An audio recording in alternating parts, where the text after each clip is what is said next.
안녕하세요. 올해 12월 28일부터 내년 1월 3일까지 이스라엘, 그리고 내년 1월 17일부터 24일까지 튀르키예를 일주하는 열린다 성경 스터디 투어가 진행됩니다. 열린다 성경 스터디 투어는 단순한 성지순례가 아닙니다. 매일 아침 1시간 반씩 성경과 인문학을 주제로 공부한 뒤 현장을 답사하는 기독교 인문학 여행입니다. 자세한 일정과 다녀오신 분들의 생생한 후기는 영상 하단의 링크를 참조하시기 바랍니다. 안녕하세요. 세계사인 교회사, 세계사와 함께 푸는 스토리텔링 교회사 시간입니다. 저희들이 종교개혁사 살펴보고 있는데요. 콘스탄티노플이 함락되는 1453년부터 30년 전쟁이 마무리되는 1648년까지의 시간을 크게 세 개의 사건, 루터의 종교개혁, 그리고 아우구스부르크 화의, 그리고 낭뜨 칙령을 중심으로 살펴보고 있습니다. 자, 나쁜 교황들의 시대라는 주제로 해서 종교개혁 시대 전후로 이 교황청을 접수했던 약간 수준 이하의 교황들 몇 면을 살펴보고 있습니다. 지난 시간에는 교황 레오 10세 그리고 마르틴 루터를 주제로 살펴봤고요. 자, 오늘은 클레멘스 7세 그리고 황제 카를 5세를 주제로 이야기하려고 합니다. 자, 클레멘스 7세는요, 레오 10세에 이어서 메디치 가문 출신의 두 번째 교황입니다. 본명은 줄리오예요, 줄리오. 메디치 가문 족보를 한번 볼 텐데, 자, 요것은 이제 레오 10세이고요, 레오 10세. 지난 시간에 다룬. 요 옆에는 요 줄리오. 이분이 바로 클레멘스 7세로 즉위하게 된다. 자, 수염을 기른 모습이에요, 클레멘스 7세. 나이도 좀 든 모습이고요. 1478년 피렌체에서 줄리아노 데 메디치 그리고 그의 정부인 안토니아 사이에서 태어났다. 그러니까 정식 결혼한 그 아내가 아니고 정부, 그러니까 거기서 태어난 사생아라고 할 수 있죠. 부친 줄리아노는 이제 위대한 자 로렌초의 친동생이죠. 그리고 부친은 줄리오가 태어나기 한 달 전에 피렌체 대성당에서 벌어진 유명한 암살 사건, 이미 몇 차례 언급했는데요. 바로 파치가의 음모가 벌어진 그 사건으로 암살당하죠. 그리고 얼마 후에 엄마도 돌아가신다. 그래서 삼촌 로렌츠가 키우게 됩니다. 그러니까 그는 태어나기 전에 아버지가 안 계셨어요. 그 유복자로, 거기다 또 사생아로 이렇게 태어나게 된다. 족보를 통해 볼 텐데요. 자, 위대한 자 로렌초의 동생 줄리아노, 그 줄리아노의 아들이 바로 이 줄리오다. 줄리오. 클레멘스 7세로 즉위하는. 그리고 로렌초의 첫아들, 둘째 아들요. 둘째 아들 조바니가 바로 지난 시간에 다룬 레오 10세다. 이렇게 이야기했습니다. 바로 파치가의 음모 사건 때 이 로렌초와 줄리아노를 제거하려고 했는데, 로렌초는 이제 황급히 그 자리를 피해 나오고 이 줄리아노가 죽게 되죠. 줄리아노. 이 줄리오는 그래서 태어나자마자 아버지가 안 계신 유복자로 거기서 사생아로 이렇게 태어나게 된다. 1494년 이미 언급한 대로 이 메디치 가문이 피렌체에서 완전히 추방당하게 되죠.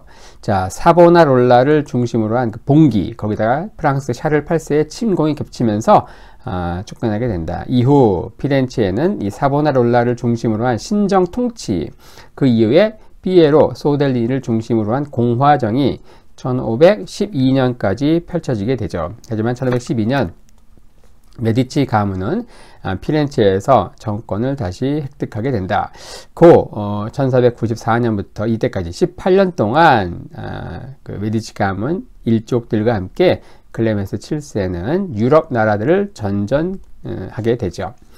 자, 그리고 1513년 이제 메디치 가문이 피렌체에서 정계 복귀한 그 이듬해에 사촌, 함께 성장했던 사촌 조반니가 교황 레오 10세로 즉위하게 되죠. 이렇게 되면서 줄리오는 사촌 레오 10세의 참모이자 또 고문으로 교황청 실세로 등극하게 됩니다. 특히 피렌체, 고향이 있는 피렌체의 대교구장이자 추기경을 맡으면서 자신의 가문인 메디치 가문의 이익을 위해서 전력을 다하게 되죠. 1521년 레오 10세가 죽게 됩니다. 줄리오는 줄리오는 강력한 차기 교황 후보로 부상을 하게 되지만 문제는 뭐예요? 그는 사생아였다는 거예요. 사생아는 교회법에 따라서 교황으로 선출된 전례가 없다는 게 문제였죠.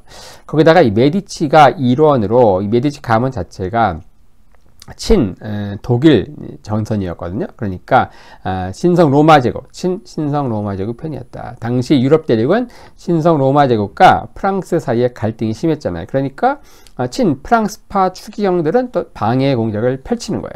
그때 또 로마의 세도가 두 개의 세도가 있었다 그랬죠. 콜로나 가문과 오르시니 가문. 자, 이 콜로나 가문이 이 메디치 가문의 적대적이었다. 왜냐? 로렌초의 아내가 이 오르시니가의 여식이었거든요.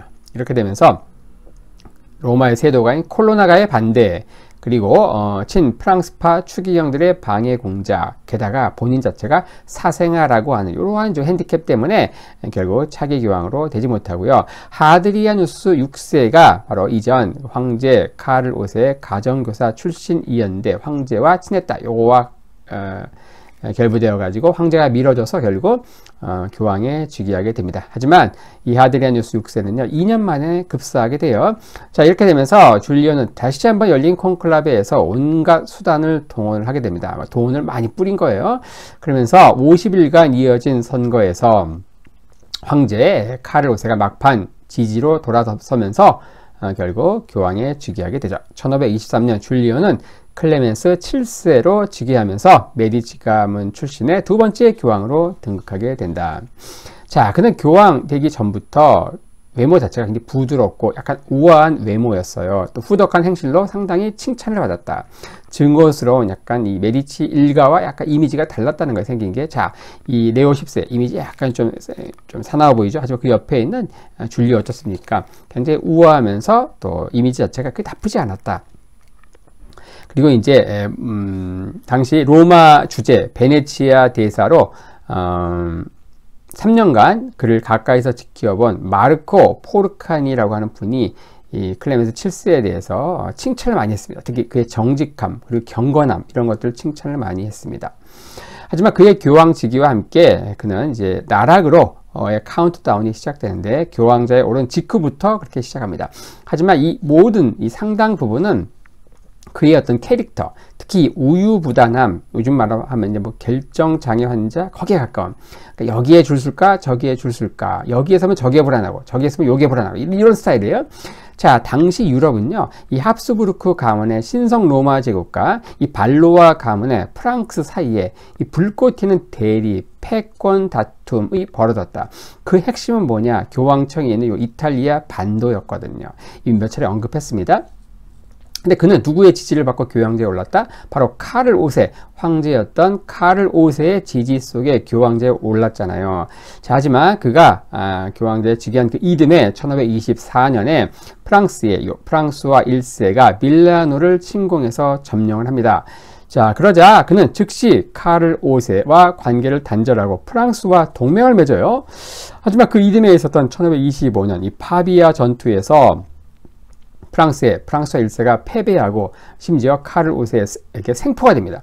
그러면서 이제 또 누구의 줄 서느냐? 다시 또 카를 5세와 또 동맹을 맺어요. 그러니까 이리 갔다 저리 갔다 하는 거예요. 그리고 다시 이듬해 1526년에 어떻습니까? 마드리드 조약을 통해서 생포되었던 프랑스와 1세가 풀려납니다. 대신 이탈리아에서의 모든 권리를 포기하는 조건으로 또 엄청난 또 배상금을 지불하고 풀려납니다. 이렇게 되면서 이탈리아에서 황제 카를 5세의 위협적인 패권 이런 것들이 불안해진 교황 클레멘스 7세는요 카를 5세에 맞서는 반황제 동맹, 소위 말하는 꼬냑 동맹을 맺어요. 그러니까 지금 황제는 이제 자기가 지지해서 교황 만들어줬는데 계속 붙었다 배반했다, 붙었다 배반했다 이러는 거예요. 이렇게 되니까 1527년 5월 몇 번의 배신으로 인해서 완전히 뚜껑이 열린 황제 카를 5세가 로마를 침공하게 됩니다. 본때를 보여줘야 되겠다 하는 거예요. 자, 5월 6일 이 아우렐리우스 성벽, 로마를 둘러싸고 있는 아우렐리우스 성벽을 공격을 해요. 근데 용병 대장이었던 이 샤를이 공성전 중에 전사하게 됩니다. 당시 용병들은요, 용병료도 제대로 못 받아서 완전히 빡친 상태에서 지휘관마저 죽자 이제 로마에는요, 완전히 헬게이트가 열리게 됩니다. 용병 중에 상당수는요, 당시 신성 로마 제국에서 왔던 루터를 따르는 루터파 신교도였어요. 그러니까 그들에게 바로 가톨릭의 본향인 이 로마 교황청은 뭐예요? 그야말로 적그리스도요, 바벨론 매춘부가 있는 곳이다. 그래서 완전히 통제에서 벗어난 용병들은요, 그때부터 이 로마 시내에서 완전히 무차별적인 약탈과 살육과 파괴, 방화, 강간을 자행하게 됩니다. 심지어 포로가 된 교황군의 병사 1000명을요, 굉장히 잔혹한 방식으로 공개 처형을 하게 된다. 그리고 수녀를 포함하여 여자들은 나이에 상관없이 강간한 이후에 살해해요. 자, 그리고 또 거기에 점령군이었던 루터파 신교도 이 용병들도 대부분 로마를 덮친 그 전염병, 패스트로 또 대부분 사망하게 되죠. 어찌됐든 우여곡절 끝에 이제 이듬해인 1528년 2월이 되어서야 황제에게 속한 이 용병들은 전부 로마에서 철수하게 되죠. 로마 약탈당하는 이 7개월간 교황 클레멘스 7세는요, 산탄젤로 성에 감금된 채 지냅니다. 자, 그러는 가운데 고향 피렌체에서는 또 폭동이 일어나서 메디치 가문이 다시 한번 쫓겨나는 것을 산탄젤로 성에 감금된 채 무기력하게 지켜만 볼 수밖에 없었죠. 자, 이런 가운데 황제 카를 5세도 어때요? 자신이 데려왔던 용병군이 너무 심하게 했던 이 로마에 했던 잔악 행위로 인해서 좀 마음이 찔리는 거예요. 반성과 후회가 몰려온다. 이러면서 황제가 내민 이 화해의 손을 교황 클레멘스 7세가 잡게 되죠. 결국 그는 항복 선언을 하고 목숨을 보장받는 대가로 40만 두카트의 엄청난 또 배상금을 지불하게 된다. 또 이도 이제 둘이 화해할 수밖에 없었던 게 황제와 교황이 빨리 화해를 해야 돼요. 왜냐? 그 이듬해에 1529년에 바로 서구 기독교 세계에 있어서는 절체절명의 위기인 당시 이슬람 세계의 절대 강자였던 오스만 투르크, 이제 다음번 주제의 소리가 다뤄볼 겁니다. 슐레이만 대제가 바로 오스트리아의 수도 비엔나를 공격하거든요. 자, 그게 이제 그 전운이 깃드는 상황이었기 때문에 어쩔 수 없이 또 화해할 수밖에 없었다. 1530년 또 황제와 교황은 화해의 대가로 이 황제군의 도움으로 교황은요, 고향 피렌체에서 메디치 가문이 정권이 다시 복귀되는데, 이제 황제군의 도움을 받고, 이제 메디치 가문의 정권 복귀를 이루게 되죠. 그리고 나서, 알렉산드로를 이 피렌체의 세습 공작으로 임명하게 된다. 자, 족보를 볼 텐데요. 자, 코시모, 그리고 로렌초, 위대한 자 로렌초, 그리고 피에로가 이제 정치를 못해가 쫓겨나고, 이제 교황이 되고, 그리고 나서 어때요?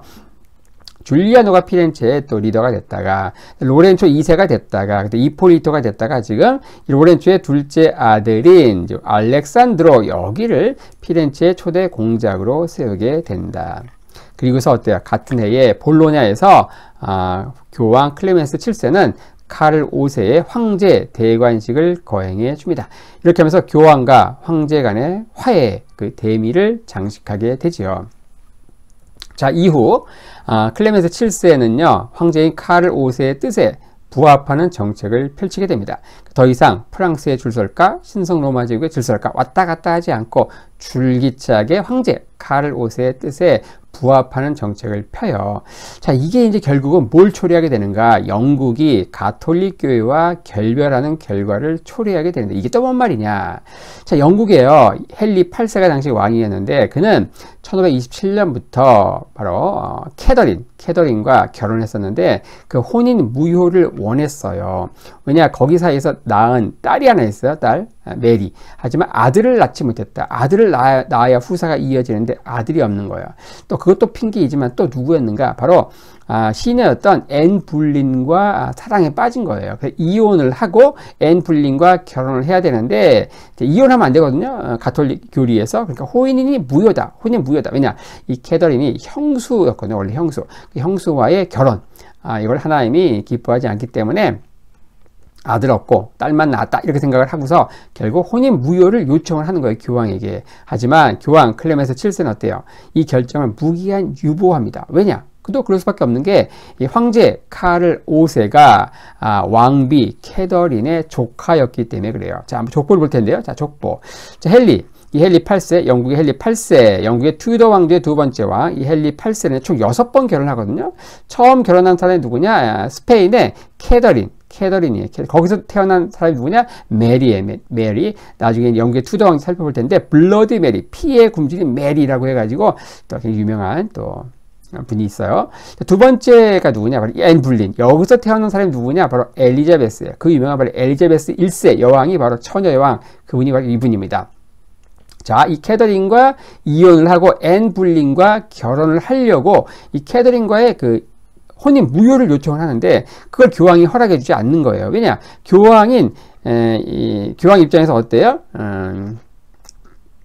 자, 이 황제 카를 5세, 이 카를 5세에게 이 캐더린과 헨리 8세가 결혼했잖아요. 첫 번째 부인, 영국과 그다음에 스페인, 그리고 신성 로마 제국, 복잡하게 연결되어 있는 족보를 보고 계십니다. 가게도.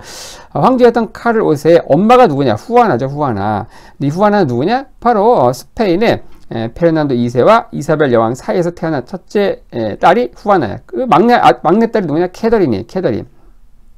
캐더린은 이 카를 5세 입장에서 엄마의 여동생이니까 이모. 그러니까 자기의 캐더린 입장에서 자기의 조카인 교황 카를 5세가 어때요? 자기 이모가 만약에 혼인 무효가 되면은 이 캐더린이 뭐가 되는 거예요? 완전 왕비 직분에서 이제 쫓겨나는 거고, 거기서 태어난 그 메리는 뭐예요? 사생아가 되는 거예요. 그러니까 이거를 결정을 유보한 채 계속 이제 무기한 연기하고 있었다. 자, 그런 가운데 1533년 이제 헨리 8세가 사랑했던 앤 불린이 딸을 낳습니다. 엘리자베스를 출산해요. 그러니까 더 이상 미룰 수가 없으니까 1534년 헨리 8세는요, 수장령을 선포합니다. 영국 교회를 로마 가톨릭에서 분리시키는 일종의 영국식의 종교개혁을 단행한 것이다. 자, 이러한 상황이 바로 클레멘스 7세가 카를 5세의 뜻에 부합하는 정책을 펴는 이런 상황에서 벌어진 이제 일종의 부산물이라는 것이죠. 자, 그 다음에 클레멘스 7세가 1533년 자신의 조카 손녀인 카트린, 이 카트린을요, 프랑스의 이 프랑스와 1세의 둘째 아들 앙리와 정략 결혼을 시켜요. 왜냐? 이 교황은 그동안 프랑스와 신성 로마 제국 사이로 왔다리 갔다리 하면서 섰는데 어때요? 줄곧 카를 5세가 있는 이제 신성 로마 제국 편에 선 거예요. 이렇게 되면서 이제 프랑스와 관계가 소원해지니까 직접 프랑스를 방문해서 이 프랑스와 1세와의 관계 회복을 위해 노력을 하고, 그거에 대한 그 열매로서 성사된 게 이런 결혼입니다. 자, 이 결혼으로 교황은요, 황제 카를 5세의 막강한 세력을 나름 견제하고자 했던 건데, 자, 어때요? 1536년 프랑스와 1세의 장남이 급사하면서 둘째 아들인 앙리가 왕이 됩니다. 이러면서 카트린은 프랑스의 왕비가 됩니다. 1547년. 이것도 족보 한번 볼 텐데, 자, 앙리 2세 누굽니까? 프랑스와 1세의 둘째 아들이에요. 여기와 카트린이 결혼한 건데, 이 카트린은 아버지가 로렌초 2세, 그 아버지가 피에로 2세, 쭉쭉 가니까 이 클레멘스 7세 입장에서는 조카 손녀가 되는 거예요. 조카 손녀인 카트린을, 자, 프랑스와 동맹을 다시 맺기 위해서 앙리 2세와 결혼을 시킨다. 사실은 왕세자는 이제 프랑스였죠. 하지만 프랑스화가 죽으면서 둘째 아들이었던 앙리가 왕이 되면서 카트린 어부지리로 프랑스의 왕비가 된다. 그래서 이제 또 호사가들은 교황 클레멘스 7세가 유일하게 성공한 게 뭐냐? 자기의 조카 손녀를 프랑스 왕비로 만든 거. 뭐 이렇게 이야기하기도 합니다. 자, 1534년 이제 교황 클레멘스 7세는 결국 죽게 되는데, 그는 말년에 죽기 전에 또 한 번 프랑스와 동맹을 맺는 쪽으로 마음이 기울어요. 그러니까 이리 주셨다 저리 주셨다, 이제 그런 병이 또 도지는 거예요. 자, 하지만 그는 독버섯을 먹고 갑자기 급사하는 바람에 그 뜻을 관철시키지 못하게 되죠.